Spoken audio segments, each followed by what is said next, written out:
Hi, everyone. Welcome to week 4. And this week, we're going to talk about tips, habits, and skills on how to be a successful student. In particular, we're going to focus on college, be a successful student in college, but it actually is applicable to anyone who's trying to learn anything new. So I feel like we are forever learners. So I made this video especially because I work with students who are transitioning to college. And so sometimes I get super nervous about, attending college, and hopefully this can kind of help them, with some of these skills and habits and tips. They kind of ease that transition to going to college. But again, anyone can actually use any of these tips and hopefully in their student life. So the first step I would always say is get familiar with your surroundings, expose yourself, anything, whether you're going to a job interview, please know where you're going. Where would you want to be working? Same thing with college. If you've never attended college or university, go check it out. Have a tour, get a tour of the college, get familiar with the people there. Good opportunity to network, but you'll get more familiar, so you'll feel more at ease. But the first thing I would say is know yourself, discover yourself, and assess yourself. Knowing what's your learning style. Are you a kinesthetic learner, but you learn by doing things? Are you a visual learner? You learn by seeing things, or are you an auditory learner? Do you learn by listening to things? For me, it has to be all of them. I kind of have to cover all my bases to really remember things. And that's how I learn. I have to do them all. You also want to make sure you have an assigned, because you have to have good study habits. So you have to know, how do you function? Do you work in a desk? I used to live with my sisters, so I knew I had a bed only, and I couldn't really get down on my bed. I'll fall asleep. So I always knew that I needed to find a place like Starbucks, go to Starbucks and do my work there. So I have to understand that if I want to get stuff done, I need to have a quiet place. You need to have music going. For me, I always have music going, so know that.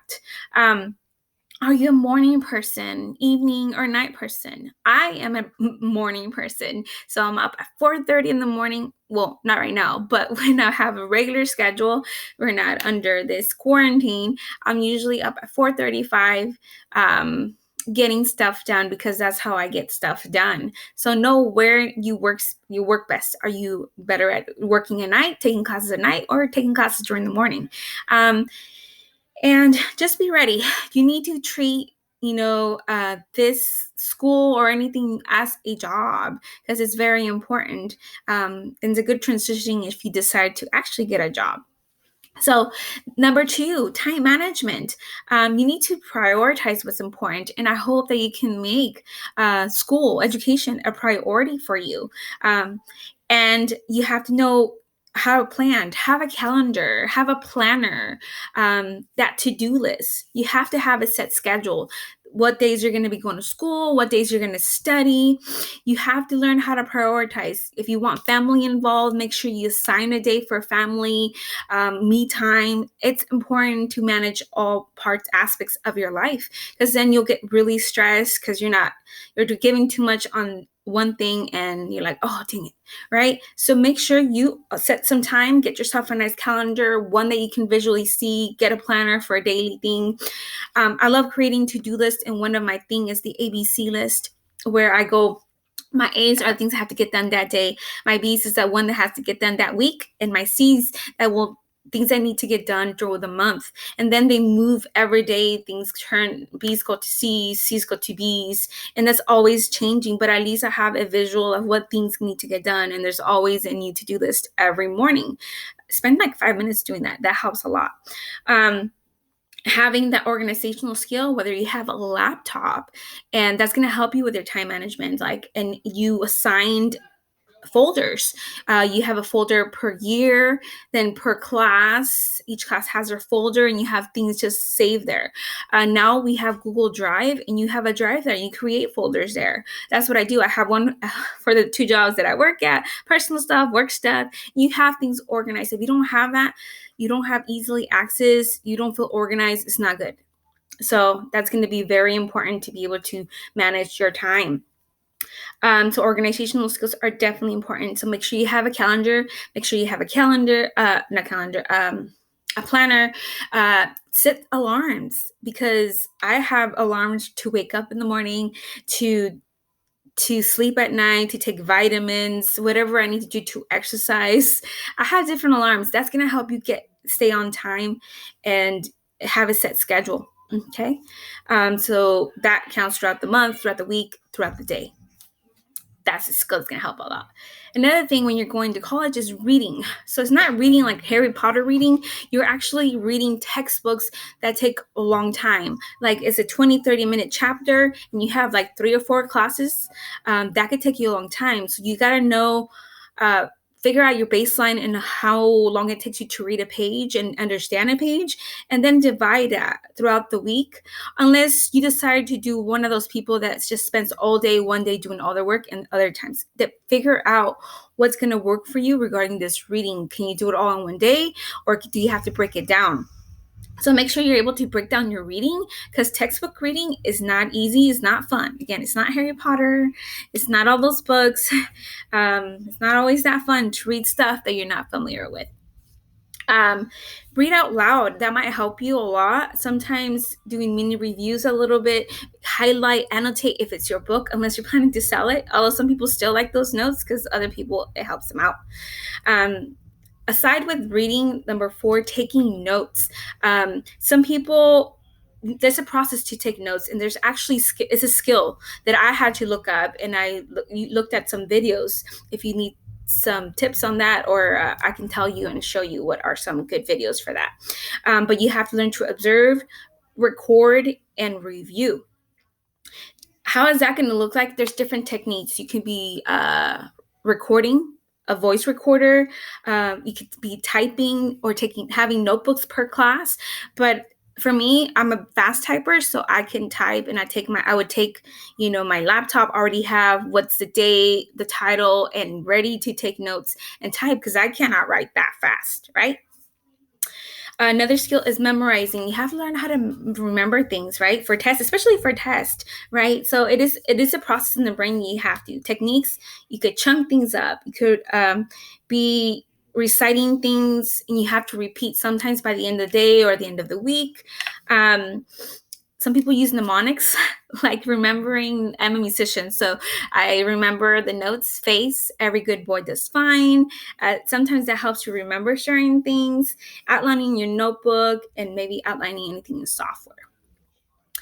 Number 6 is taking tests. So a lot of the times people are worried about tests, and I think taking tests, you have to learn to detach yourself, not identify yourself with the test. Some people can't separate that, and they think if they fail, it's them, they're a failure. But don't. It's a test. It's a test. You do what you can. You have to prepare yourself before, because it is a process. I forgot to turn off. I'm sorry. And so study groups, study guides, have a study team, go to tutoring before, make sure you're breaking down your studying weekly. There's a cool app called Quizlet you can use that can help you remember stuff. And then also talking to others, people who've already taken the class, the student aides to teachers during the test is another thing too. Like the day of the test, make sure you slept well. This is the night before. Make sure you're rested. Don't try to cram a lot of stuff in. Not everyone can do it. I have, but not everyone can do it, so I don't suggest that.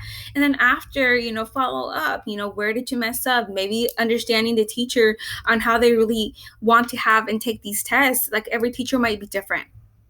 So that's testing skills. Like number 7, communication. Communication is a two-way street.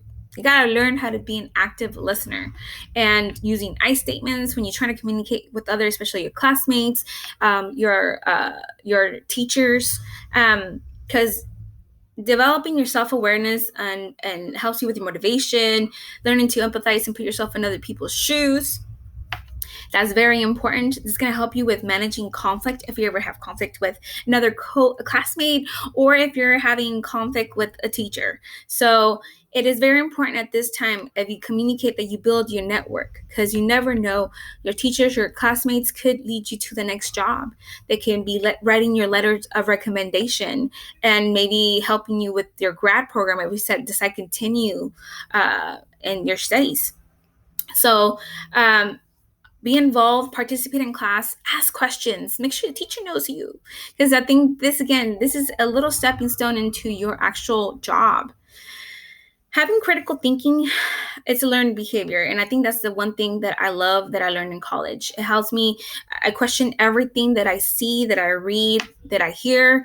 And I need to understand the levels of thinking in regards to this, because if you know the levels of thinking, which is like remembering, understanding, applying, analyzing, evaluating, and then coming up with your own conclusion. Sometimes we forget to look at two sides of the story. There's always like at least two sides to the story. Sometimes there's even more, and you have to be, conscious of all the sides of the story. And know the common fallacies, because sometimes people don't know how to argue and they look bad. So educate yourself with any resources. Use different resources all the time. Don't just trust one. Make sure they're credible too, because that's something very important. Learning how to manage your money is also very important, because we all need money. Like, I need money. Manage your money by, spending it wisely, monitoring, making sure you had a budget. Take charge of your credit, because it's eventually you're gonna need it when you buy a house, buy a car. And find different alternative modes of income, like maybe starting a YouTube channel, which I eventually will for my personal, maybe TikTok, because it's always good to have extra money so you can do more. But that definitely will help you. And the most important thing of all the skills, I believe, and habits, is to take care of yourself. Self-care. This involves physical activities like exercise, even just walking. Walking is, I'm not a specialist, it's that of my scope of practice, but walking is the most effective way of staying healthy. It's good for your mental health. It's good for weight loss, like fat loss, because it's good for you. So anything that's going to keep you active and healthy physically, make sure. But the most important things, everything is sleeping. Make sure you have your 7-8 hours of sleep, because that's how you can function when you have all your 7-8 hours of sleep. Mental health, and make sure you have time for yourself. Take care of yourself. Pedicures, maybe do nothing for one whole day. Watch TV all day. Take care of yourself. Self-care. If you can't take care of yourself, you can't take care of others. Keep that in mind. So those are 10 skills to be successful in college. But I do have some tips. So ratemyprofessor.com. Always use it, because teachers make or break the class. So I learned that the hard way. Always use it when you're checking for teachers. Make sure you're using your campus resources, financial aid. They have a lot of support programs that can help you with book loans, with scholarships, anything pretty much. Food, everything. There's a lot of resources. Make sure you know your resources in the college, because you can take advantage of it. Make sure you keep your room clean. Print out things 24 hours before, the day before at least, because you can stress the same day. Make time to talk to your loved ones. If I'm driving home, I'm always on Bluetooth talking to my parents. And one last thing, have a growth mindset. I can learn and do anything. If you have that, it's great. But one of the best thing is, I think that effort is everything. And I want to leave you with this quote of Thomas Edison. It can create opportunity, you don't even know it. So effort can do that. But opportunity is missed by most people because it is dressed in overalls and looks like work. Because effort's everything, you guys. So and I really believe in that. If you put in the effort, you're going to make it happen. So you don't have to be the smartest person or the most gifted, talented. You just have to put in the effort. So in the link description below, I'm going to have my referrals. Check it out. Hopefully you guys got something from this. Make sure you like this video and check out my other videos, which I will also link down below. Thank you. Have a good day. Bye.